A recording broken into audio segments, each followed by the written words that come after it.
Hello everyone. 5 minute study YouTube channel में आप सभी का स्वागत है। आज हम क्वाड्रेटिक इक्वेशन के split the middle term method में दो तीन एग्जांपल और देखेंगे। ये इस सीरीज की थर्ड वीडियो है। इसके बाद एक और वीडियो आएगी। तो ये सारे एग्जांपल हैं जो आज हम कवर करने वाले हैं। तो हमारा जो फर्स्ट एग्जांपल है वो है 4x² minus 4x-3 equals to 0। अब यहाँ पे चेंजेस क्या है कि हमें दिख रहा है कि x² का कोफिशिएंट अब 1 नहीं है, ये कुछ और है, ये 4 हो गया है। तो हमारा जो स्टेप 1 होगा, x² के कोफिशिएंट को हम मल्टीप्लाई करेंगे हमारे कांस्टेंट के साथ जो कि 3 है। तो ये कन्वर्ट हो जाएगा 12 में। ये याद रखना है कि मैं 3 का साइन नहीं ले रहा हूँ क्योंकि हम उसे बाद में एडजस्ट कर सकते हैं। फिर सारे स्टेप सेम रहेंगे। आप 12 के फैक्टर्स फैक्टर्स लेंगे, दो फैक्टर्स जिनका मल्टीप्लिकेशन 12 होना चाहिए। तो वो फैक्टर्स हो सकते हैं 12 into 1, या फिर 2 into 6, या फिर 3 into 4। अब अगला स्टेप क्या होता है कि इनका समेशन या फिर डिफरेंस 4 होना चाहिए। तो 12 और 1 के साथ ये पॉसिबल नहीं है। पर सेकंड वाला देखिए, 2 और 6, इसके साथ ये पॉसिबल है क्योंकि 6 - 2 4 हो सकता है, ये हमें पता है। तो अब ये जो मिडिल टर्म है इसे ही तो हमें स्प्लिट करके इन फैक्टर्स के टर्म्स में लिखना है। तो अगर -4x लिखना है तो मुझे पता है कि -4x कैसे लिख सकते हैं, -6x+2x। सारा खेल रहता है ये साइन को एडजस्ट करने में। आपको पता होना चाहिए क्योंकि मुझे ओवरऑल नेगेटिव साइन चाहिए। तो हमारा जो बड़ा वाला टर्म है वो नेगेटिव होगा, तभी negative plus positive equals to negative होगा। ओके, बाकी चीजें ऐसे ही कॉपी हो जाती है as it is. Again next step होता है हमारा, आपको पेयरिंग करनी है फर्स्ट टू है लास्ट टू।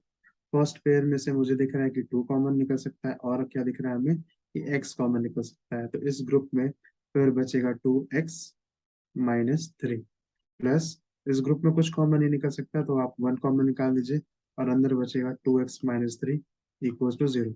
अगेन इस ग्रुप में और इस ग्रुप में मुझे कॉमन दिख रहा है 2x-3। तो अंदर क्या बचेगा, दिस 2x+1। तो हमारा हो गया 2x+1 इक्वल्स टू 0। इसके बाद दो नंबर का मल्टीप्लिकेशन 0 हो रहा है, तो मतलब इन दोनों में से कोई एक 0 होगा। 2x-3 इक्वल्स टू 0 हो सकता है, या फिर 2x+1 इक्वल्स टू 0 हो सकता है। अगर इसको हम सॉल्व करेंगे तो ये हो जाएगा 2x=3, -3 जो है 0 के उधर गया तो साइन चेंज करेगा, और यहाँ पे हो जाएगा 2x=-1। यहाँ से मुझे मिलेगा x=3/2, और यहाँ से मुझे मिलेगा x=-1/2। फाइनली x के आंसर्स क्या क्या आ गए, 3/2 and -1/2। This is the answer for this equation. आप इसे कॉपी कर सकते हैं। हम चलते हैं सेकंड एग्जाम्पल पे। सेकंड एग्जाम्पल है हमारा 5x² - 4 - 8x। अब आप देखिए इसका ओरिएंटेशन पहले जैसा नहीं है।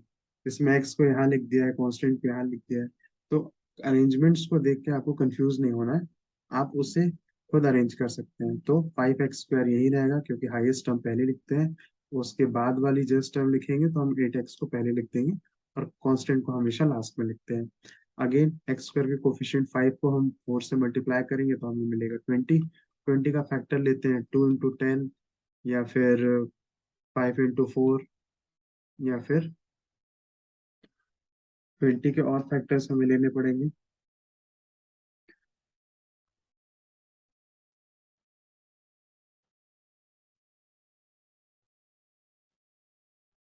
तो और फैक्टर्स लेने की जरूरत नहीं है क्योंकि अगर हम देखें ऑब्जर्व करें तो यहीं से हमें मिल जा रहा है 2 और 10।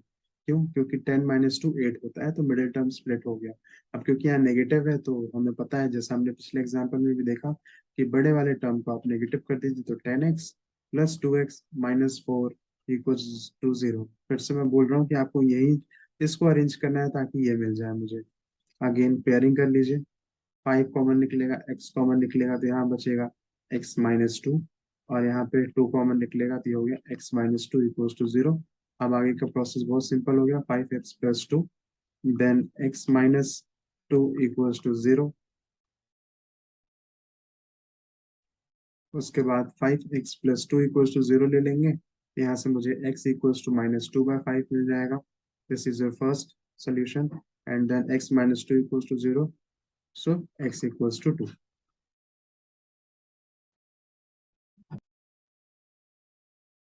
अब देखते हैं हम एग्जाम्पल नंबर 3। ये है 2x² minus 11x plus 15 equals to 0। Again x square के कोफिशिएंट को आप मल्टीप्लाई कर दीजिए कांस्टेंट से, तो हमें मिल जाएगा 30। 30 के फैक्टर्स लेने हैं। ये हो जाएगा 1 इंटू 30, 2 इंटू 15, 3 इंटू 10। इसके बहुत सारे फैक्टर्स हो सकते हैं, लेकिन आपको वहां पे आके रुक जाना जहाँ पे आपको आपको आंसर मिल जाए। तो मुझे पता है 5 + 6 11 होता है। अब मुझे -11 बनाना है, तो हो सकता है, जरूरी नहीं है कि आप इसको सब्ट्रैक्ट करेंगे। 6 + 5 करने से आपको 11 मिलने वाला है। और ओवरऑल नेगेटिव साइन भी चाहिए, इसका मतलब हुआ दोनों का साइन होना चाहिए नेगेटिव, क्योंकि -6 - 5 हो जाएगा आपका -11। तो यहाँ पे हो गया 2x² minus 6x minus 5x plus 15 equals to 0।